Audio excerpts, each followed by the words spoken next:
Hi, everybody. Welcome to English Digest. I'm Tom. Hi, I'm Stephanie. And today we're going to continue talking about alliteration. Alliteration is when you use a lot of the same sound at the beginning of words for some kind of effect to make something more memorable or to sound clever or to practice a tongue twister or something like that. They can be a lot of fun and they can be quite useful too. They sure can. I think it's a great way to practice some of the harder consonant sounds, especially if you start out slowly with them and then pick up speed over time so it gets harder and harder, more difficult. You can even have competitions in class with these. These are fun. Today we're going to talk about some pretty famous expressions that also include some alliteration.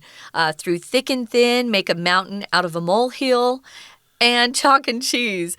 These are all familiar to us, and actually all of them I have used in my own life and have heard my parents say them too. Exactly. So they can be quite useful, and we're going to talk some more about them today, especially with some English expressions and idioms. So let's get to it, everybody. Let's listen to the content of today's lesson, and we'll be right back.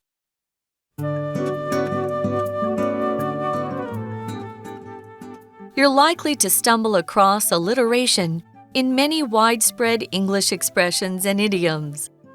Through thick and thin. This phrase means continuing to do something, even under challenging circumstances.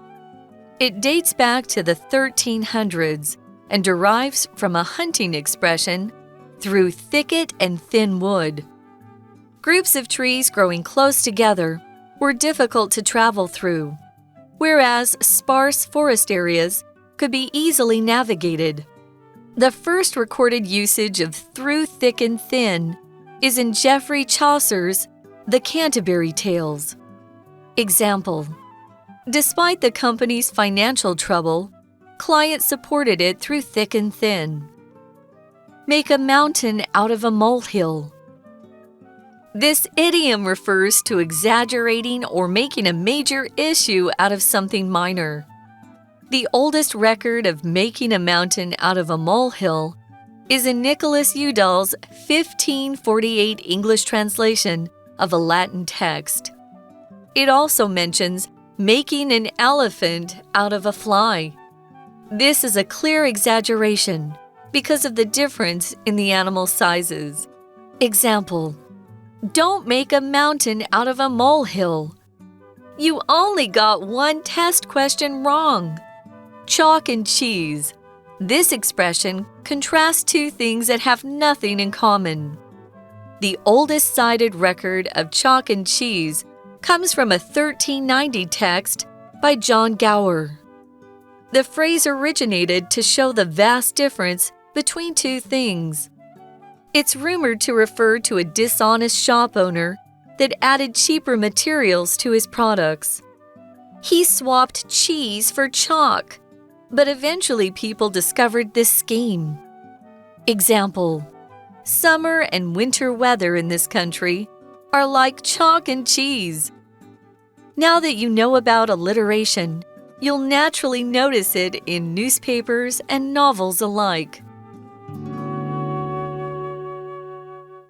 Okay, it's time for us to discuss the contents of today's lesson. We're talking about alliteration, and we want to attract attention with amazing alliteration. We talked about some examples yesterday in our program last time. Well, you're likely to stumble across alliteration in many widespread English expressions and idioms, and that's what we're going to be focusing on today. If you stumble across something, that means you discover something by accident. You weren't intending to find it, and if you're talking about English expressions and idioms, well, you might hear it here and there on the radio. You might hear it in somebody's conversation. You might stumble across alliteration in some of those English expressions and idioms, and they're pretty widespread. If something's widespread, it's common. It's used in a lot of places all over the place. It sure is. So here's the first English expression, through thick and thin. This phrase means continuing to do something even when it's difficult. You don't give up. You just keep going through thick and thin, no matter what. You never give up. So if you're talking about challenging circumstances, circumstances are just the conditions that surround some sort of event or something that you're going through. You have to deal with circumstances, difficult circumstances sometimes in life. They're called trials and tribulations sometimes by people. So circumstances, again, just describes all the conditions that surround a particular period of your life or maybe an event. And here it says you just don't give up. So it dates back or it goes back in time to the 1300s, which was so long ago. Most people on the earth couldn't even read or write in the 1300s. So it goes way back in time. Indeed. So you might find yourself in challenging circumstances, a difficult time of your life, like when you're trying to graduate from high school or college and you've got all sorts of pressure to write papers and do exams and things like that. Yes, indeed, this phrase can be useful in such situations or circumstances. And yes, it dates back to the 1300s. That's where it comes from. That's when we use that phrase to date back to this house. For example, we could say dates back to the 1800s. Yeah. Ooh, it's an old house. And, of course, this particular phrase, through thick and thin, derives or comes from a hunting expression, through thicket and thin wood. Now, I should mention that most native speakers of English are not aware of this origin for this phrase. I've never heard this through thicket and thin wood. I haven't heard that before, but I have heard through thick and thin.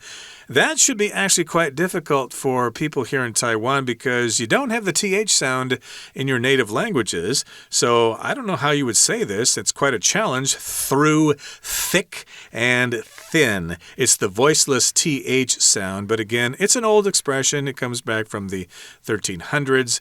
And it's from this hunting expression, through thicket and thin wood. I guess that's where you would go to hunt animals like deer or moose. Yeah, imagine being on a horse and trying to get through really thick trees where you couldn't get through very easily. That's what they're referring to. It makes me laugh because the Irish have a hard time with TH sounds. And they speak English, right? True. They would say through tick and tin. They can't do the TH very well. It's hilarious. I love that accent, by the way. So through thicket and thin wood. Wood here means the forest. It's kind of an old-fashioned way. They wouldn't put an S on it. Nowadays we say woods. I'm going to go for a walk through the woods. But here they just mean a big forest. And if they hadn't done a lot of chopping down of trees, it would be really hard for the horses to get through some of these really dense forests. So group of trees growing close together were difficult to travel through. A lot of the roads weren't well worn or established, and so it was hard. Sometimes they'd have to go through forests to get from one place to another. Whereas, or in contrast to that, sparse forest areas could be easily navigated. If something's sparse, there's not much of it. It's pretty thin. So a sparse forest area would just refer to not having very many trees growing there. So it would have been much easier to travel through those kind of forests. If you navigate something, it just means the way you travel from point A to point B. We use navigation panels or instruments in planes on ships. So we navigate from one place to another. Right, and I should mention that the opposite of sparse is dense, especially if you're talking about population. So Taipei is densely populated, whereas Nantou is sparsely populated. But in this particular case, you're going through various forests here to hunt animals. You could go through a thick forest and then a thin or sparse forest. And the first recorded usage of through thick and thin is in Geoffrey Chaucer's The Canterbury Tales. Some people would say Geoffrey Chaucer. I say Geoffrey because that's how we say it in American English. But, of course, you may have heard of The Canterbury Tales. I remember reading this back in high school and in university. It was originally written in Middle English. Yeah, it's hard to understand. So it's difficult there, so it's probably best to read a translation. And the tales are a lot of fun. They're kind of funny and stuff like that. But he didn't finish them. I think each member of the expedition to Canterbury were supposed to tell 2 tales each, but they fell quite short of that goal. But evidently they used this phrase in one of the Canterbury Tales, through thick and thin. Right. One of my best friends, that was her master's thesis, was on the Canterbury Tales. So I can't imagine. It's kind of hard to understand. So here's an example. It's a great sentence. In modern day usage, you might use it like this: despite the company's financial trouble. Or you could say, despite the company's financial troubles, it could be plural too, clients supported it through thick and thin. They didn't give up on it, and they remained loyal customers or loyal clients. Here's the next one, guys.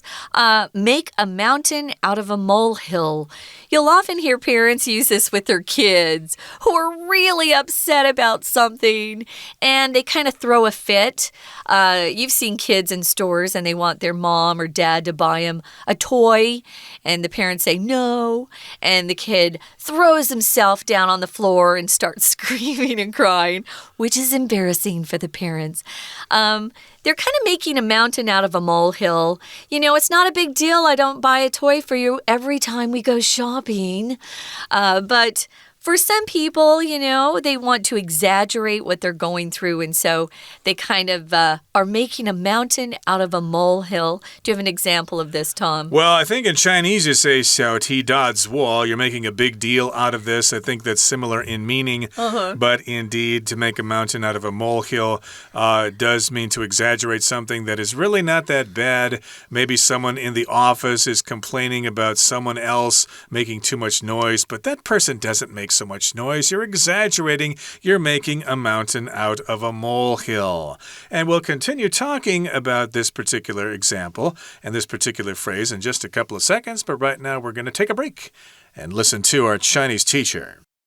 听众朋友大家好，我是安娜。我们昨天提到押头韵，特别指的是单字前面的发音都相同，那么这些单字就是押头韵啦。那么今天我们要来看3个片语，都是押头韵的片语哦。第一个叫做 through thick and thin， 那这里押的头韵是什么韵呢？是那个舌头放在2个牙齿中间无声的的那个音。好 ，through thick and thin。Through thick and thin 字面上就是穿越厚跟薄，其实是不畏艰难的意思。当然就是说呢，不管是情况多么的艰难，或者是有很多的挑战，也要继续做这一件事情。那它的起源其实是在14世纪的时候啦，源自于一个狩猎相关的词语。我们来看一下 through thick and thin 这边第2句的解释。在这里第2句啊，我们有看到追溯回的2个片语，可以用 date back to 或者是 derive from。不过在这里有看到一个年代哦，定冠词 the 加上后面的 1300s， 1300年代的话，其实就是14世纪初那个时候啊。那么接着我们就要看到，在第3句 through thick and thin 第3句这个地方呢，又有关系子句的简化哦。先行词是 groups of trees。后面关系子句 growing 一直到 together 3个字可以左右括号。原本的 growing 本来应该是 which 或者是 that grew G-R-E-W 就是生长的过去式。那我们如果把关系词 which 或 that 删掉，动词就会变成动词 ing， 所以在这里是一个关系子句的简化。同样这个第3句呢，逗点之后有个 whereas， 它是连接词哦，表示然而如何如何。好，所以穿越灌木丛厚的跟薄的，当然厚的就很难穿越，然而稀疏的森林就比较轻易的穿越。在第4句我们要特别注意一下，当然有一个这个所谓的这个第一次的记录，在 Canterbury Tales 里面有出现这样的用法。可是第4句当中，我们看第3个单字哦。首先第一次被记录的用法，这个 recorded 这个字我们要抓出来看一下，因为这个字如果当动词叫做 record， 当名词也叫做记录，但是叫做 record， 那是名词 record， 所以在这里的 PP 被记录的用法叫做 recorded。 We're going to take a quick break. Stay tuned. We'll be right back.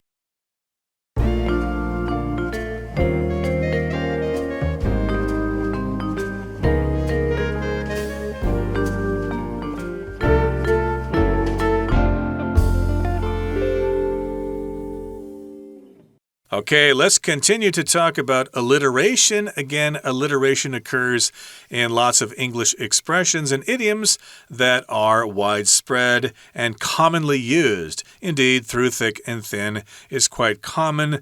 You will do something in bad circumstances and wonderful circumstances. You're a loyal friend, for example.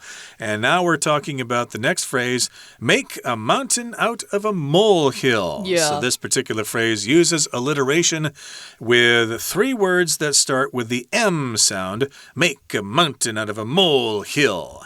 Now, this idiom refers to exaggerating or making a major issue out of something minor, and making a big deal out of something that really isn't that important. And that involves exaggeration. To exaggerate as a verb means to, again, make something look bigger or larger than it really is. And this happens a lot when you hear people complaining about someone. Oh, is that person really that bad? You're exaggerating. You just want people to feel sorry for you when your coworker at the office really isn't such a terrible person. You're exaggerating. Yeah, and sometimes your emotions, are so involved you can't see that you're exaggerating or you're making a big deal out of nothing. People will say that. Oh, you're making a big deal out of nothing. It's just another way to say that you're exaggerating. You shouldn't be upset. Yeah, sometimes some of the ladies out there, you don't want to complain to your boyfriend because usually they think you're making a mountain out of a molehill. Yeah, you just have to chill sometimes. So the oldest record of this is in Nicholas Udall's 1548 English translation of a Latin text. That was a long time ago. 1548. I've never heard of this guy before. Nicholas Udall. I have some friends who have that last name, Udall. I thought it was kind of a modern last name. It's not, obviously. A translation of something is usually when you take a text and it's in one language and you translate it into another language, you change it to another language. But you can also use it to talk about how a book has been translated into a film. Usually we say adapted into a film, but I've heard people use that too. So translation is the noun form of translate. If you look this word up in the dictionary, oftentimes you'll get 2 different pronunciations for the verb. They'll have translate or translate. For the most part, Americans say translate for both, for the verb and for the noun translation. Exactly. So this is something that was originally written in Latin, the language of the Roman Empire, and this was a translation in 1548. And it also mentions making an elephant out of a fly. So a fly is quite small, an elephant is quite big, so you get the idea there. If you're making an elephant out of a fly, obviously you are exaggerating. And this is a clear exaggeration because of the difference in the animal's sizes. Indeed, an elephant is much larger than a fly. Now, here's an example. Don't make a mountain out of a molehill. You only got one test question wrong. So, indeed, if you take an exam and you're really upset that you missed one question, people might think, wow, I got 10 questions wrong, and you're complaining about getting one question wrong? Boy, you're making a mountain out of a molehill. It's not that bad, but then again, I guess your mother is a tiger mom and expects you to get 100 on every test. Are there any tiger dads, Tom? Why is it always tiger moms? True, that doesn't seem fair. I think a lot of dads put pressure on their kids as well. Well, in America, we have a tiger dad who pushes his sons into athletic events. And sometimes dads will break out in fights. When you're watching these little 5 or 6-year-olds on the field playing soccer or football or baseball, it's crazy. Yeah, some parents need to calm down and just let their kids have fun and play. But they often will put pressure on kids, as we all know, whether it's academics or athletics. I'm against that. I think we should we all want our kids to be successful and to give us face and things like that. Yeah, so there you have it. Let them have fun, Tom. That's easier said than done for some people. But so far we've got a couple of phrases here. Through thick and thin and make a mountain out of a molehill. Again, they use alliteration. Now let's talk about something called chalk and cheese. Well, that's catchy there because we've got the ch sound there. Chalk and cheese. And that sounds kind of like a children's play area in the United States called Chuck E. Cheese's. I don't know if you've ever heard of that Chuck before. E. Cheese. Chuck E. Cheese, okay. Yeah. It's a place where kids can go play and have get fun, pizza. eat pizza and stuff like that. Chuck E. Cheese. It's not very good pizza, but kids all want to go there. Yeah, I've never been there myself, but they're in big cities, not in small towns. But in any case, we've got this phrase, chalk and cheese. Chalk is what you use to draw on a chalkboard, and cheese is what you eat if you like cheese from France or Italy or wherever. And this expression contrasts two things that have nothing in common. The oldest cited record of chalk and cheese comes from a 1390 text by John Gower. So here we're saying that this contrasts two things that have nothing in common. True, chalk and cheese are totally different things, but they still have the same sound at the beginning of their words. One thing on pronunciation here, guys, if you use contrast as a verb, then the heavy syllable, of course, is on the second part of the word contrast. But if it's a noun, contrast, wow, there's a great contrast between the colors that you're wearing. One's light and one's dark. So contrast, noun, contrast, verb. And we do keep that pretty standardized, even amongst all the American areas. I can't say what the British do because I'm not British. But if you cite something, it just means you're using that as an example. We often use cite when we're writing research papers. You want to cite a passage or cite a quote. You're giving this particular passage as evidence for something. And you usually cite your sources. Where did you get that information from? Well, they cited the record of chalk and cheese coming from a 1390 text, as Tom said. And if you originate, that's where you came from. The phrase originated or came from or was devised or was created to show the vast or big difference between two things. So yeah, it's rumored to refer to a dishonest shop owner that added cheaper materials to his product. And this is what he did. He, in particular, would swap or exchange cheese for chalk. Ooh, he put chalk into his cheese. Ooh. So eventually people discovered he was a crook, he was a trickster, he was a fraud. And they discovered his scheme. Your scheme is used usually to talk about someone who's trying to do something dishonest, not always, but typically it's something that is kind of underhanded, has a little bit of dishonesty to it. What kind of scheme is he coming up with now? Indeed, some kind of crazy, harebrained idea. And so people caught on to him, and he was discovered and probably went out of business. So here's an example using the phrase chalk and cheese.